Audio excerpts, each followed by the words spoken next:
Ça va.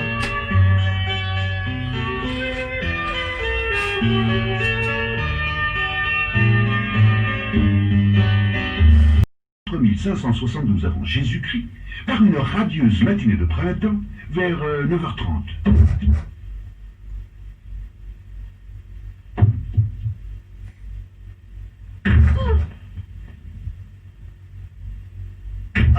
À cette époque, les balles étaient naturellement en pierre, et celui qui était touché se retirait pour toute la saison, pendant que le vainqueur recevait un prix alors très couru. Un baiser de la brontosaure la plus jolie de l'époque, Mademoiselle Davis.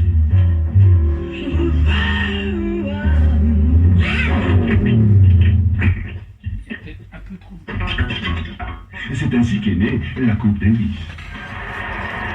Au temps des Romains, la popularité de ce sport devint colossale. Mais le joueur était tout seul, et son jeu était évidemment très rapide.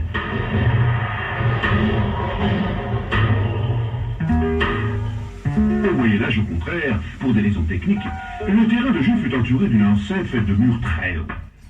Le seul vrai inconvénient, c'est qu'à l'époque, il n'y avait personne pour vous ramasser les balles. Alors pour les récupérer...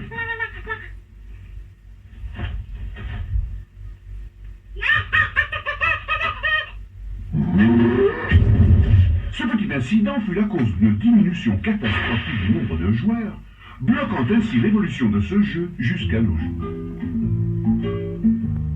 Aujourd'hui, le terrain de tennis peut être en terre battue, herbu, en moquette,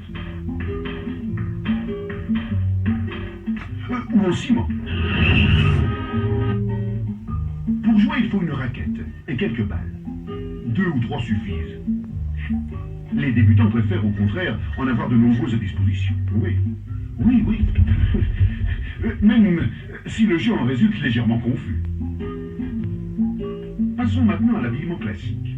Un maillot très commode, bien, pas trop. Voilà, comme ça. Une paire de shorts, des chaussettes et des chaussures en caoutchouc.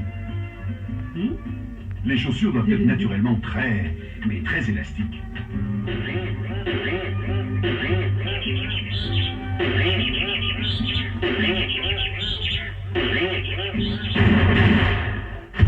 Si au contraire l'homme est une femme,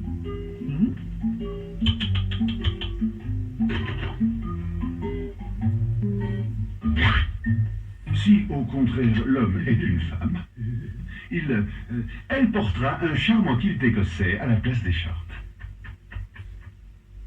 Les femmes jouent comme les hommes. L'unique différence concerne les balles. Les femmes en ont toujours quelques-unes cachées dans les endroits les plus impensables. 2, mais non, qu'avez-vous compris? Et puis elles en ont toujours 3. Une et les 2 autres.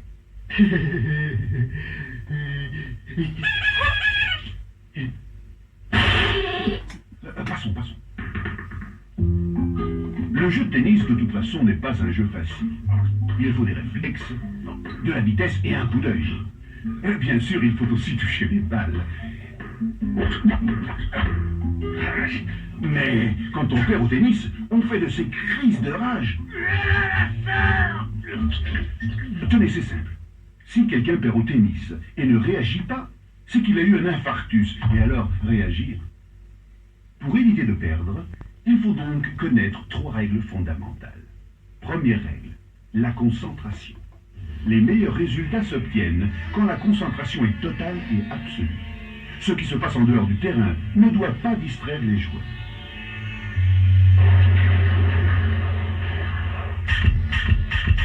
Deuxième règle, toujours regarder la balle. Toujours, avec intensité et attention. Celui qui sait garder l'œil sur la balle a déjà une bonne probabilité de gagner. Troisième règle, s'habituer à sautiller continuellement pour être prêt à la détente à tout moment. Ça, c'est une règle parfaite pour le jeu simple. Pour le jeu en double, c'est un peu plus dur à suivre. Passons maintenant au service. Le service est le tir, le premier, qui donne l'envoi. C'est donc un coup d'extrême importance. Voyons donc quelques services vainqueurs appelés aces en anglais. As en français comme tout le monde le sait. Autrement dit, services qui ne permettent pas à l'adversaire de répondre et donnent un point au joueur.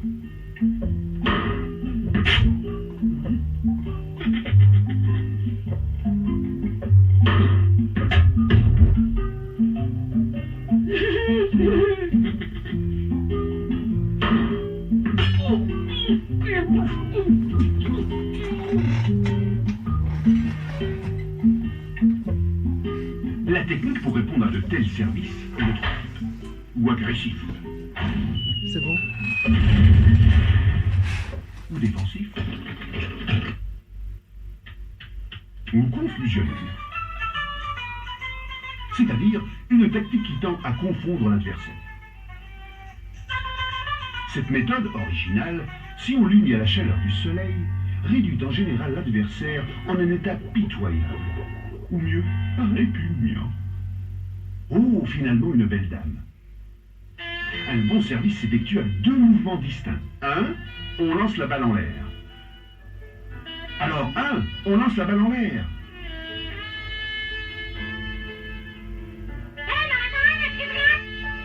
Ah, eh bien, c'est sûr. Si elles ne sont pas de la même marque, ça peut arriver. Allons, il ne faut pas vous en faire. Changeons les balles. Et maintenant, observons le mouvement au ralenti. On porte le bras derrière le corps et on frappe la balle pendant qu'elle retombe. Ah, une balle explosive. Ah, quel crétin. Pour les débutants, le service reste toujours la partie la plus difficile du jeu.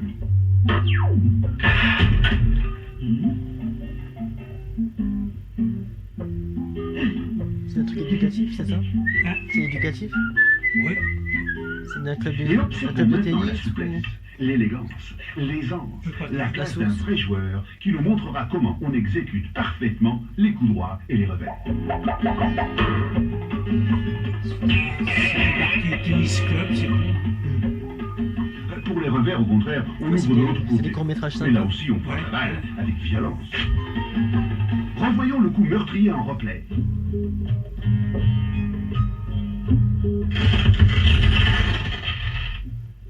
Fantastique! Exceptionnel! Et maintenant, deux brèves paroles sur le double. Une partie donc qui est jouée par 4 personnes. Le double peut être masculin, féminin ou mixte. Celle-ci, au contraire, est la famosissime formation australienne, imbattable grâce à sa tactique de jeu et ses coups secrets. Et voici finalement un match. Et celui-là, qui c'est? Ah, celui-là, c'est qui? Ah oui, c'est l'arbitre.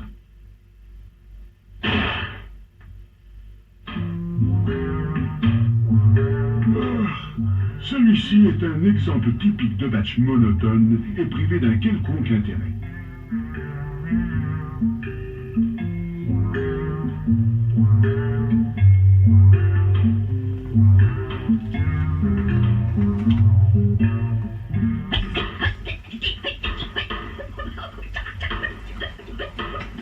Celui-ci, au contraire, est un bon exemple de match confus, rapide mais désordonné, qui ne conclut rien.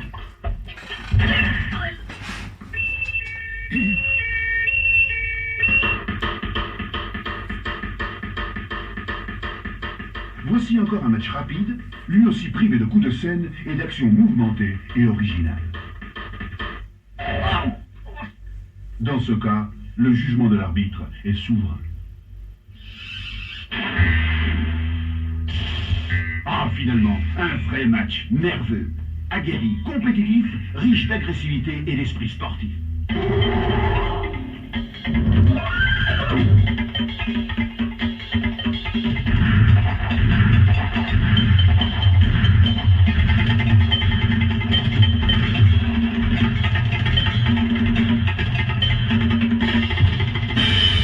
Point.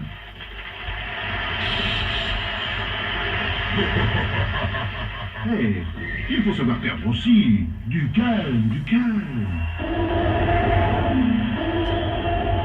Voilà, ça c'est le tennis. Un sport élégant, plein d'émotions, de compétition dans lequel se révèlent aussi les qualités humaines des joueurs, parce que l'important n'est pas de vaincre, mais de jouer. Jouer avec générosité et savoir perdre aussi. Avec cheval.